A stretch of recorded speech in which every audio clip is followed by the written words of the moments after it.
Now that the Jetduino is set up, we can begin using it. You can find the interface libraries and tons of examples in the software folder.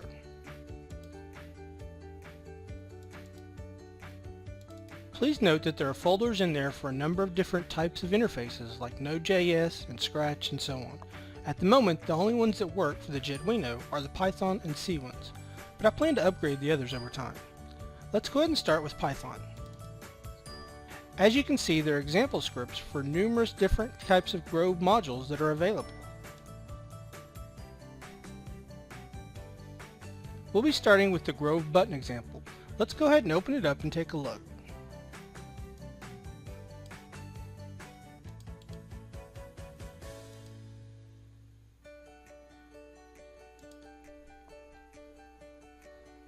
This is a simple script that turns on an LED when a button is pressed.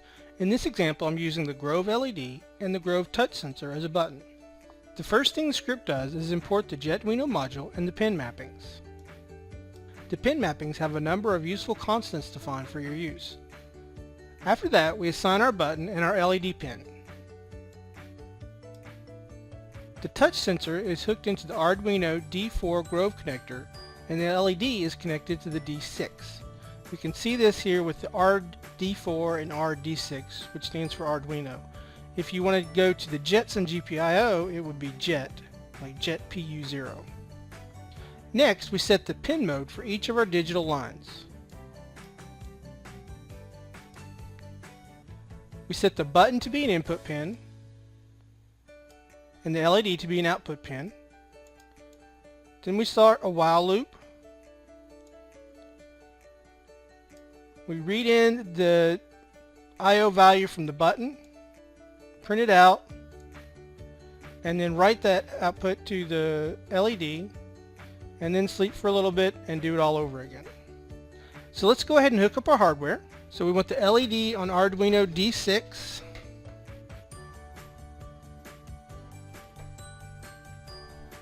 And the touch sensor on Arduino D4. Then let's start up a terminal window.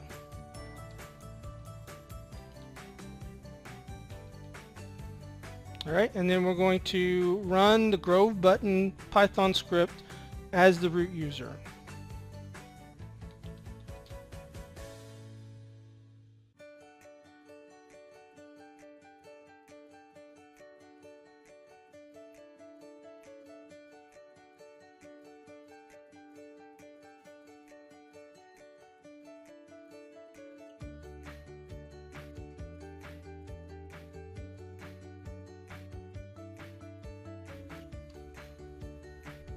Alright, you can see our LED immediately went off.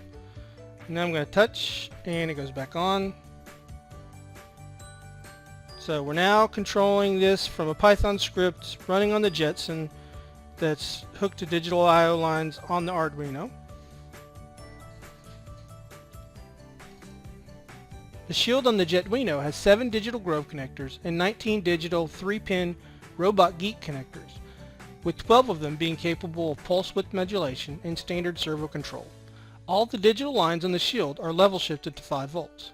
However, there are also digital GPIO lines directly available for use on the Jetson as well. I/O lines PU0 to 6 can be used as both inputs and outputs, while lines PH1, PK1, PK2, and PK4 can be used only as outputs.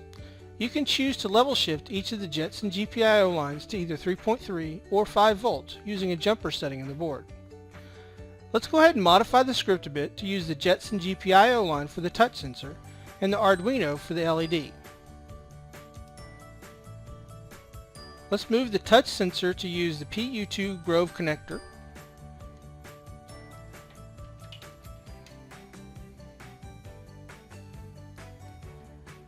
Please note the location of the PU Grove connectors will be changing in the next version of the board, so please verify you're using the correct one once you get your own board. Now let's change the button pin to Jet_PU2 in the script. And let's save it.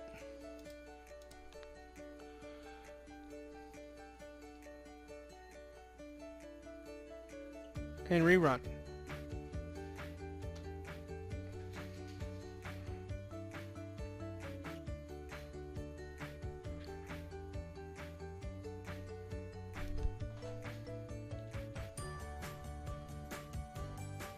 So we're using the exact same interface to control both the Arduino pins and the Jetson pins.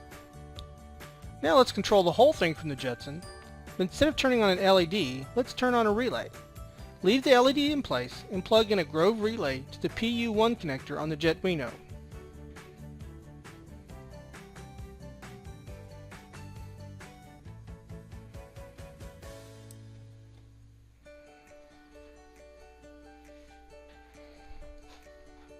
Then let's modify the LED pin to be Jet_PU1, save it and run.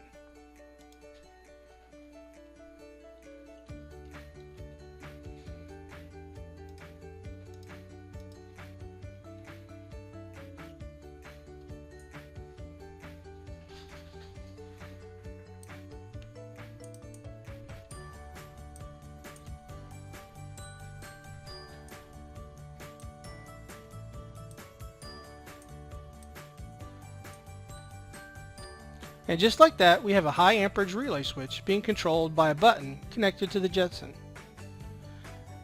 Now let's move on and quickly look at how to control the digital lines using a C interface. Let's move back out of the Python folder and into the C folder. You'll need to have CMake 2.8 or higher installed on your system to use the example script. Let's use the following commands to generate our make files and then compile them.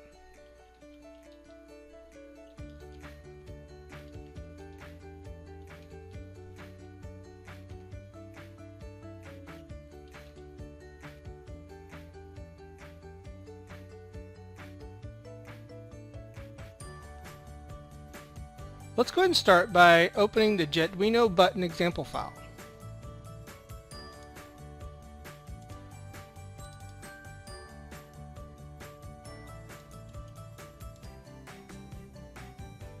As you can see, this is very similar to the Python script that we just looked at. First thing we do is include the Jetduino headers. So this is including the Jetduino library that's equivalent to our Jetduino Python module. We then declare our button pin, which again was Arduino D4, our LED pin, which was D6. Then the next thing we have to do is actually make a call to the open Jetduino method. This opens up the I2C lines that we need to communicate with your Arduino and exports the GPIO signals we'll need from the Jetson.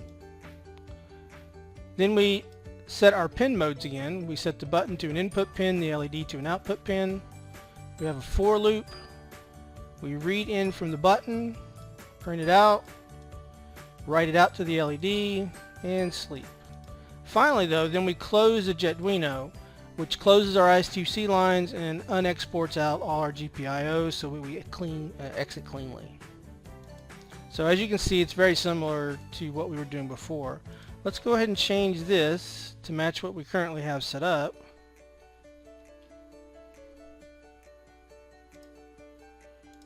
Then we'll rerun make again.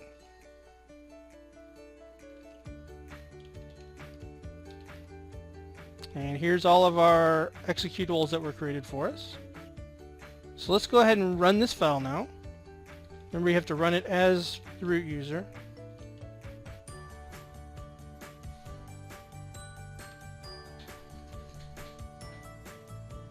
And once again, we're controlling our LED with the touch sensor with our C script now instead of with the Python script. And that's all you have to do for digital I/O. The Jetduino provides 54 digital 3.3 volt lines, with 19 of those level shifted to 5 volts. It also has 7 digital I/O lines and 4 output only lines from the Jetson itself that are also level shifted.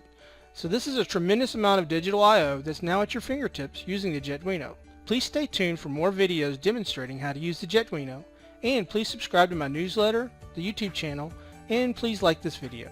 Thanks for watching.